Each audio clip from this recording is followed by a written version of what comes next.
Hi, ladies and gentlemen. Welcome to Saturday Morning Samoflange, the show that gives you a little bit of everything. And a whole lot of nothing. And a whole lot of nothing. No. Folks, I'm Matt. And I'm Mikey. And we're here to talk about nothing. Yeah. Why are you even listening to this crap? First off, let's introduce ourselves. A lot of you probably know me. My name is Matt. I do love me some Star Wars Expanded Universe. I also have many other loves, which include movies, TV shows, games, which is one of the reasons why we started this podcast, because Mikey, my good friend here, and another good friend who couldn't join us today, who will be on future shows. Yeah. He's sick. He's sick. Quote, unquote. Yeah. Anyway, so I have a love of movies. I have a love of TV shows. We all do, actually. And we said, hey, it would be nice to get together and talk about all these different things, even pop culture too, which we love talking about, which we talk about anyway. And for, I don't know, how many years have we kind of said, man, we need our own radio show? Yeah, basically we just said we just need to start recording our conversations. Well, my name is Mikey. I love movies, video games, pop culture as well. I love wrestling. We might throw a little bit of wrestling in there. Old school wrestling. Old school WWF. Oh. Maybe some AWA, some NWA. But yeah, we always talk about movies, video games, books. I'm a big lover of the 80s. I love the fashion, the pop culture, the movies, the music, even the politics of the 80s. There was something kind of nostalgic and fun about Reaganomics. So all that stuff is just kind of near and dear to my heart. Anyway, what we wanted to do is talk about, since our first show begins at the end of the year, we basically wanted to talk about the best movies that we've seen in 2014. This is in the big screen, and then, of course, on video or at home. And so, if you... On Betamax. On Betamax. Yeah. If you still have your Betamax, it's still working all right? I do not. I do have a VCR, though. Yeah, that I still use sometimes. We had a Betamax, and the remote control was actually tethered to the actual Betamax. So it was a big wire. Was it one of those top loaders? Oh, of course. Yeah, my sister had a top loader, but I don't remember if it was a Beta or VCR. But man, I used to love that thing. If it was a top loader, it may have been Beta. I think Beta just did top loaders. Because this was like mid-'80s. Oh, great time. Anyway, talking about best movies, something that I always do when I go to the movie theaters is I find which movie I like best for the first of the year. And then as the year goes on, every movie I like, I have to compare it to that one movie I liked previous and which one won. It's like a battle royale, if you will, of movies. And then at the end of the year, I realize, nope, this is my favorite movie. That's a lot like what me and my friend Rusty do. We have what we call the Smokey and the Bandit game, which is whenever we go see a new movie, we're like, man, that movie was great. That movie was awesome. And then we're like, well, would you rather watch that again or Smokey and the Bandit again? And that's a good little litmus test right there of like, what's a good movie or not. And I'll tell you this, most of the time Smokey and the Bandit wins. These days, I bet it does. Which is an indictment on like movies these days, Smokey and the Bandit was like late 70s, but would I still watch that over half of this crap out there today? Yes, I would. So, what was the best movie of 2014? For me, Edge of Tomorrow. I'll be honest, I love me some Tom Cruise. I do too. That was one in the bag when it starred Tom Cruise. Tom Cruise is a great actor. He's very underrated, and in my opinion, he is like one of the only few bona fide movie stars left in this world. Now, when I say movie star, I mean like an old school, like a Humphrey Bogart, a Clark Gable, like Jimmy Stewart, like Audrey Hepburn. Like these people were movie stars. Tom Cruise is a movie star. And I never bought in to Tom Cruise being all that great until I saw Last Samurai. And when I saw Last Samurai, this is a movie that should not have worked. It shouldn't have worked. Yeah. But it did. And that's credit to Tom Cruise. Yeah. And so ever since then, I've been like, okay, Tom Cruise. He knows his stuff. He makes good movies, man. Like, for better or for worse. Most of them are popcorn flicks. Jack Ryan. Yeah, which is fine. But I like those type of movies. But then other times when he's given a good script, say a Magnolia, he knocks it out of the park. Oh, definitely. So tell me about Edge of Tomorrow. Edge of Tomorrow. Have you not seen it? No, I've seen it. I love it. I thought it was fantastic. Love Edge of Tomorrow. It's basically Starship Troopers meets Groundhog's Day. And I love both of those movies. Yes. So when you put them together and you do it well, which I think they did. Yeah. For people who haven't seen the movie, it's now being advertised as Live, Die, Repeat. Have you noticed this? When it came out on DVD, it now says Live, Die, Repeat. And then in small words underneath it says Edge of Tomorrow. Really? Yeah. I did not know that. They're trying to rebrand it. It's weird. Why would they rebrand that? I don't know. And Live, Die... At first I didn't know what it was. I said, Live, Die, Repeat. And then I said, wait, that's Edge of Tomorrow. I don't know why they're rebranding it. Are they trying to make it like Die Hard 6? Are they trying to trick people? I don't know. Like John McClane is back, but he's Tom Cruise this time. Live, die, hard, and repeat. Yeah, I don't know. But I thought it was a fantastic film. Mm-hmm. I thought the ending was beautiful. Mm-hmm. I don't know if I want to give spoilers here. No, we don't want to give spoilers. But the ending, how it ended, was beautiful. And I'll agree with you. And I think that's what separates that movie from other science fiction movies in the past, say like 10 years, is the ending. Now, most movies in general just don't seem to get a good ending right. Like they can get the beginning of it right. Act 1 is good. Act 2 is good.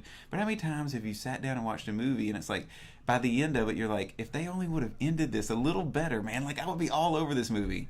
Edge of Tomorrow did. That's every J.J. Abrams movie.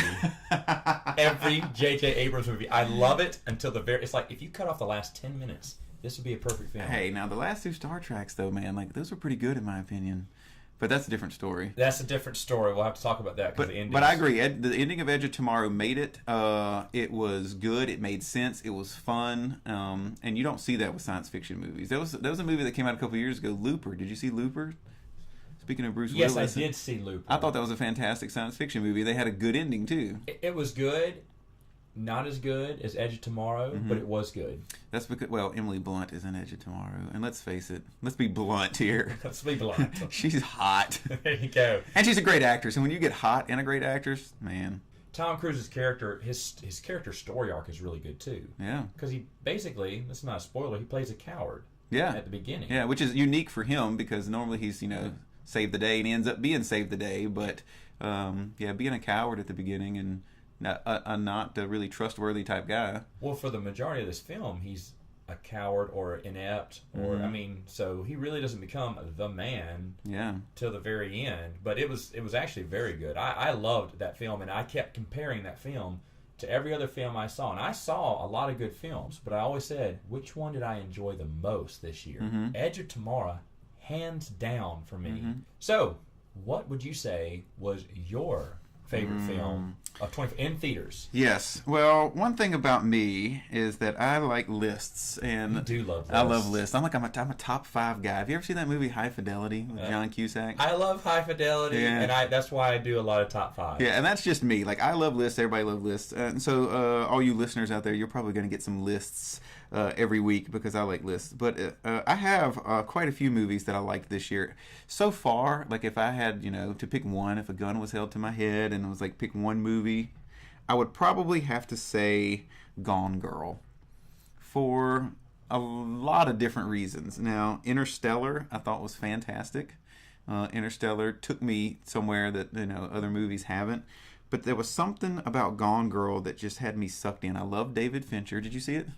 I have not seen either of those. Oh, really? Okay. Yes, the missus did not want to see Interstellar. I was interested in Interstellar. No, Interstellar is fantastic. Interstellar to me is Christopher Nolan through and through. It's not it's confusing like Inception is, but at the same time, it doesn't leave it as wide open at the end as Inception.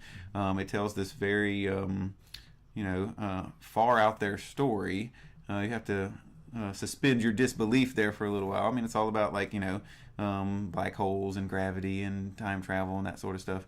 But the way he tells stories, I like him, and it's very epic. It's very cool.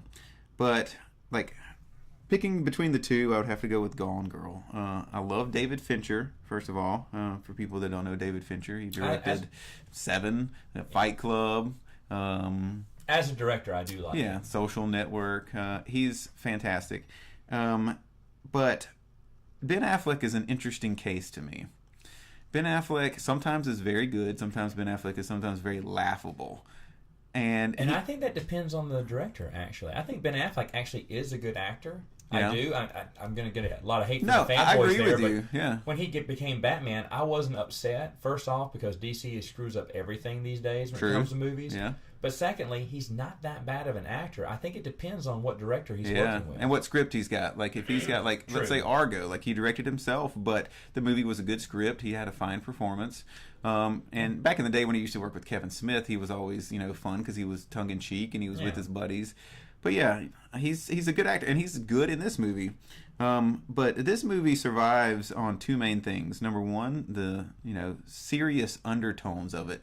Fincher loves to make dark, brooding type of movies. And then now that for the past couple of years that he has partnered with Trent Reznor of Nine Inch Nails fame to do all the scores, that just seems like a marriage made in heaven. So you get these dark, brooding scenes that Fincher loves to direct with this dark, brooding music, and it just takes you somewhere that you don't really want to go sometimes. But this movie lives and dies on the performance of Rosamund Pike, who plays the female lead. She is devilish. She's interesting. She is pathetic. Like, you love her in some scenes, you feel bad for her in some scenes, you absolutely loathe her in some scenes, and when you get to the end of it, I don't want to give anything away, but it's like you don't know to love her, to hate her, to feel sorry for her, or to want her dead. Like, there's just tons of things about this a movie, whole range of emotions. Yeah, and it's about 2 hours and 2.5 hours, 2 hours and 45 minutes or something. Okay. But like the whole time you're sitting there, it takes you places that you don't know. Like, there's this complete split right in the middle of the movie. So it's like the first half of the movie, everything that you're learning is like, okay, I'm getting taken on this ride, and then right in the middle of it, it just splits and it goes into a completely different direction that you do not see coming.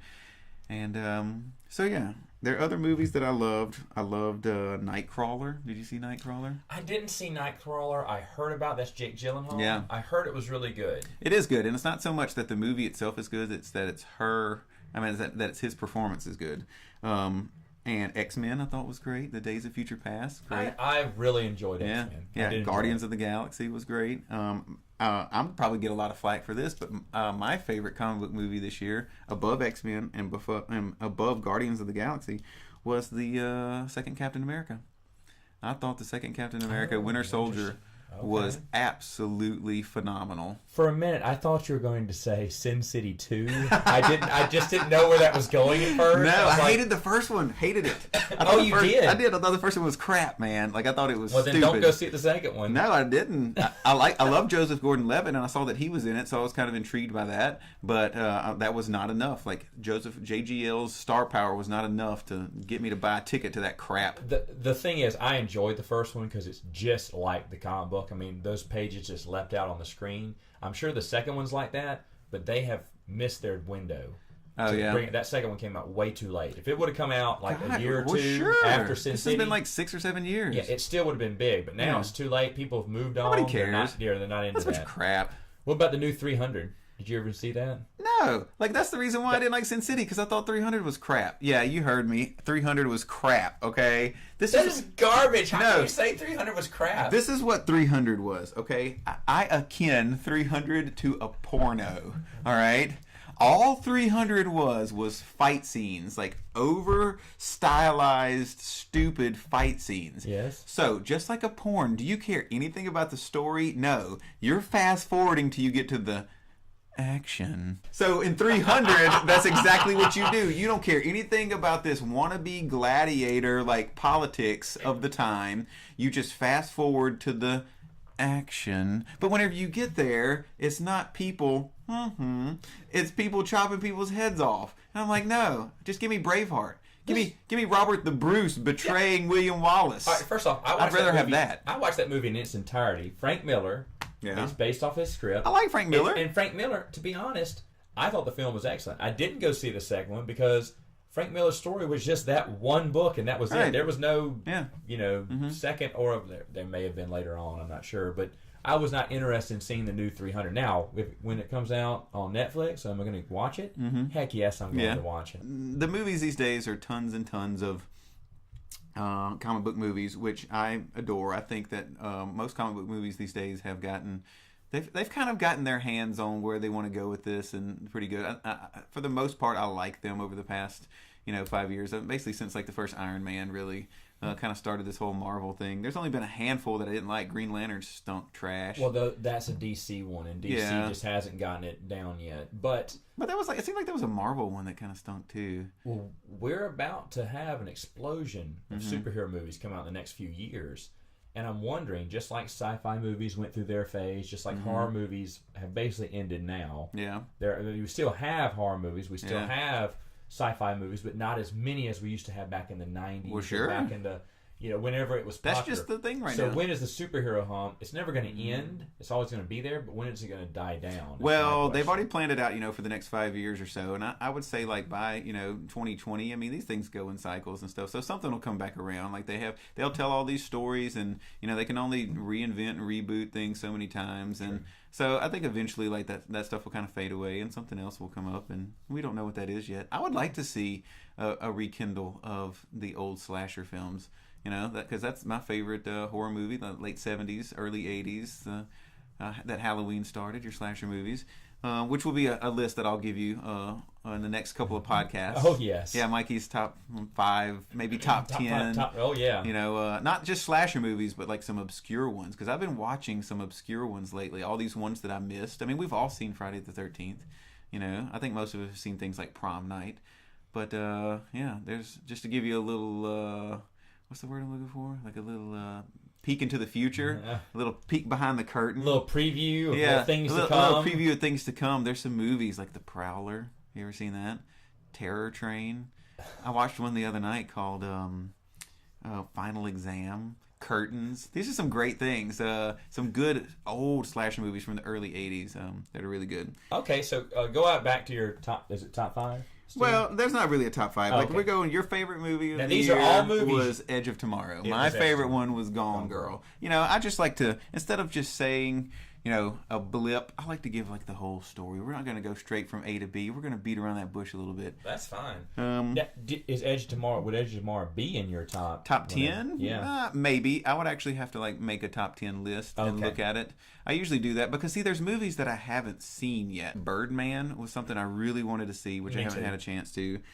Inherent Vice is one. That's the new P.T. Anderson movie that is just coming out. I think it maybe come out in select cities. I want to see that. Boyhood was a movie that came out this summer by Richard Linklater, and I haven't seen that one. So I always have to wait till usually like January or February by the time I get a chance to see all the ones from 2014 to make a decision. To make a definitive decision, because they come back out in theaters when they get Oscar. Well, yeah, because stupid Tinseltown in West Monroe, all the screens will show Fast and the Furious 7 because everybody from West Monroe. You're calling names out now. Yeah, I am name dropping. Everybody from West Monroe would rather see Fast and the Furious 7 than they would, some culture. So what happens is, hey, I'm not picking on them because I love the Fast and the Furious movies myself. But what I'm saying is, they won't get all of the Oscar movies until they start getting nominated. So we'll get stuff like last year. We didn't get 12 Years a Slave until like February, until everybody was like, well, people want to see this. It's getting nominated for awards. It's about to come out in DVD, so they're go ahead and put it on. Exactly. Like it's already out in DVD.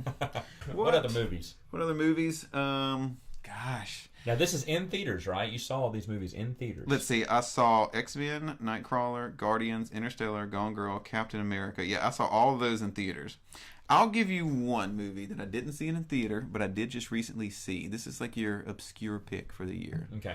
I think everybody should watch this movie. It's called The Skeleton Twins. Have you heard of this movie? I have not heard of that movie. It's an independent movie. It stars Bill Hader and Kristen Wiig, both of Saturday Night Live fame. And it is a movie about two siblings in their late 30s, maybe early 40s, who are just both having midlife crisis. And they're kind of estranged. They're twins. And they're kind of estranged, and they haven't talked for 10 years. And through some circumstances and some life choices, they decide to come into each other's lives again. And it's a great movie. Like, it's a dark comedy. But what I like about it is I love independent movies, especially from comedians that have a dark side, because I believe that all comedians have this very kind of serious, sad clown type thing to them. And one of the things that most comedians will always talk about is that, they want to make people laugh because of their own like insecurities and to cover up their own, dark places. And so like some of the best like comedians like Robin Williams or Jim Carrey, and some of these other they can make great serious movies. Great, Good Will Hunting. Look at Truman Show. Look at Man on the Moon. They can find some dark places inside themselves. Well, my favorite Jim Carrey movie is actually a serious movie he did, Eternal Sunshine of the Spotless Mind. Well, that's my favorite movie of all time. It is. I'm just going to drop that bomb right now. Yeah, that's my favorite movie of all time. Of all time? Well, my favorite. It's a great movie. Yeah, my favorite entertainer is Jim Carrey. I love him. My favorite actress on this planet is Kate Winslet. And the movie is all about relationships and love, which is kind of like my thing. I love talking about that and thinking about that. And that movie really hits all relationships on the head. Like eventually in every relationship, you just start to like hate the other person you're with. You might still love them and like them, but eventually it's like everything that they do just like grates on your every nerve and you just want to like, kick them out the door. And so I think it's like this wonderful indictment on like, hey, like if me and you didn't screw up this relationship would be great. So it's a cool thing about how like we just get in our own way, Well, let me ask you this. One of the movies that I saw on video was Snowpiercer. Oh, Did you see Snowpiercer? I haven't seen it, but it's on my list to watch. Have you seen it? It is fantastic. Yeah? It is. I believe the hype because everyone's saying, oh, you got to see Snowpiercer. Yeah? It's great. I was like, oh, okay. Wow. I watched it. I rented it. I was like, okay, hopefully it'll be it's okay. Like Chris Pine is in that, right? Yeah. Yeah. And it's actually a very interesting, fun movie. It's about it's the end of the world, it's the apocalypse. The last of humanity is on this huge train that runs all around the world in one calendar year. They always make it around the world. So, but they have to stay on the train to stay alive because the planet is a frozen waste.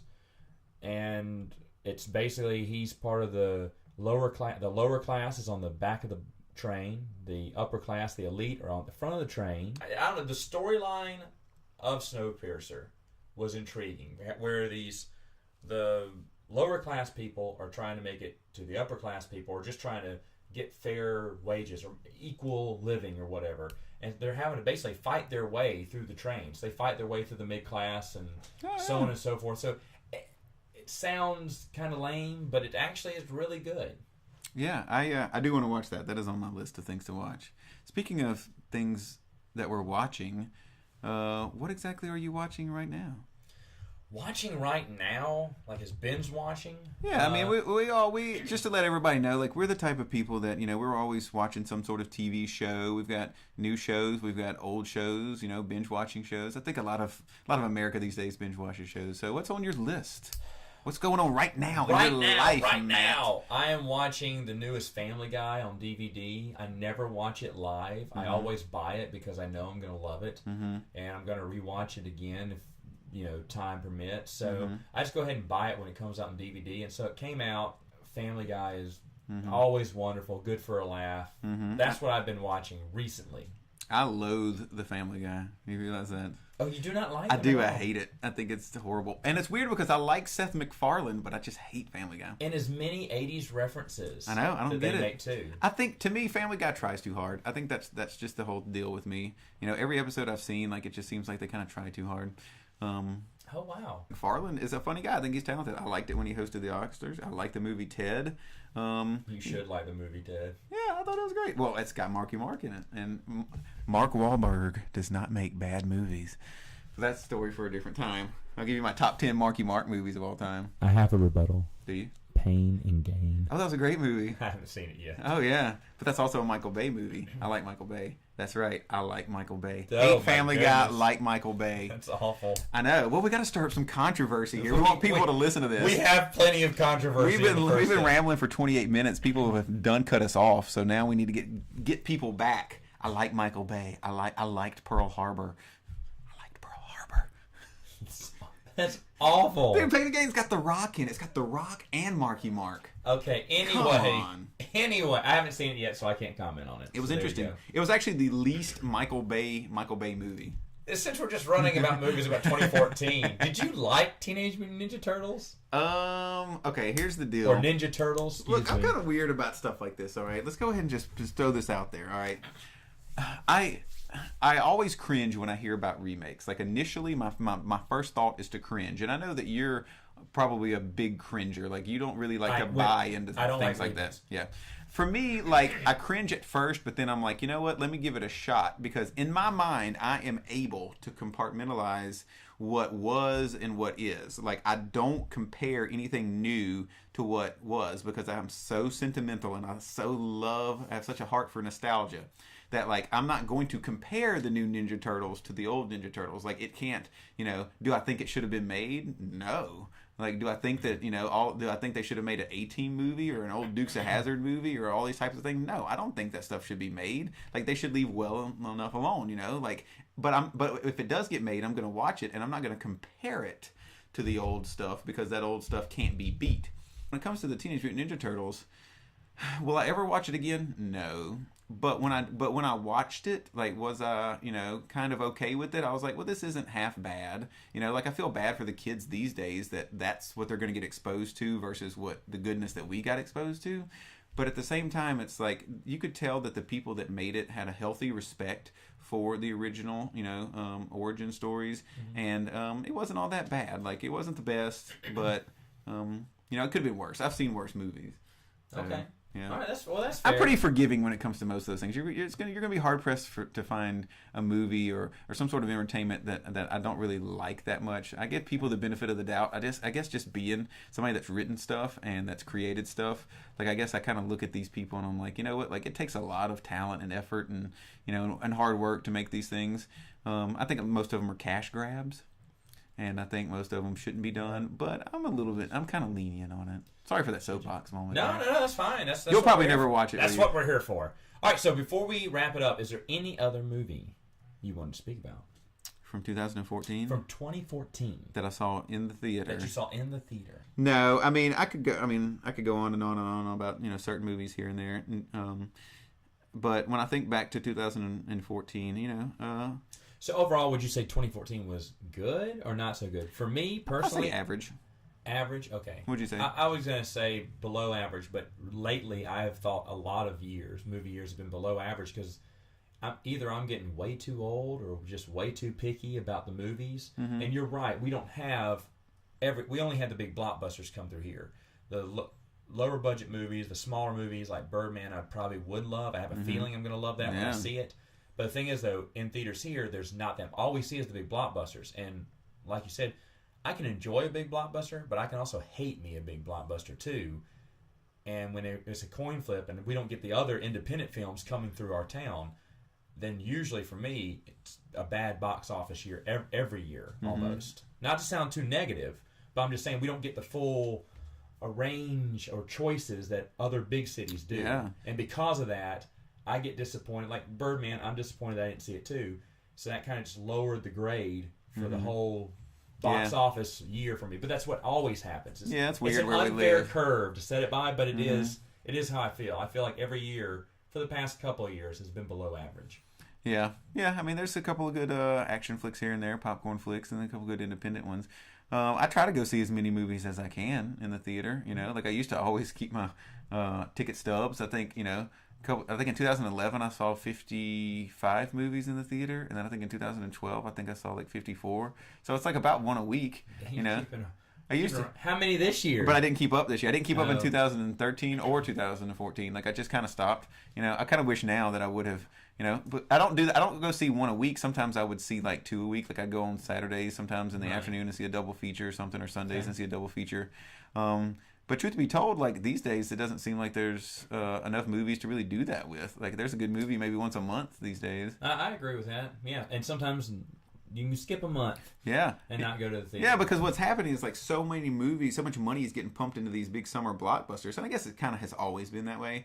But so much money is getting pumped into these summer blockbusters that you don't kind of even it out throughout the year. So like you were saying, since we don't get a chance to see these low budget movies, then, like Captain America will come out in March of last year or whatever, 1st of April. And, that'll be the big movie for the month that we get to see until like, some Prince of Persia or something comes out the next, in May or some crap like that. So anyway. All right, so anyway, we're going to wrap it up there. But before we go, we're going to leave it open for any of your questions and comments on the page here. Leave them, ask them, and you can address them to the both of us or myself or Mikey. Yeah. And on the next show, at the beginning of the next show, we're going to answer those questions. We'll address those questions for you if you have any. Yes, and we're also going to talk about 2015. So this was kind of a retrospect as to what 2014 was. So we're going to go out with the old, in with the new, and talk about what we're... Breathe, Matt. Breathe. All right, folks, that's all time we have for today. We will see you next week for some more Saturday morning Samoflange. Saturday morning Samoflange. Do do boo do boo.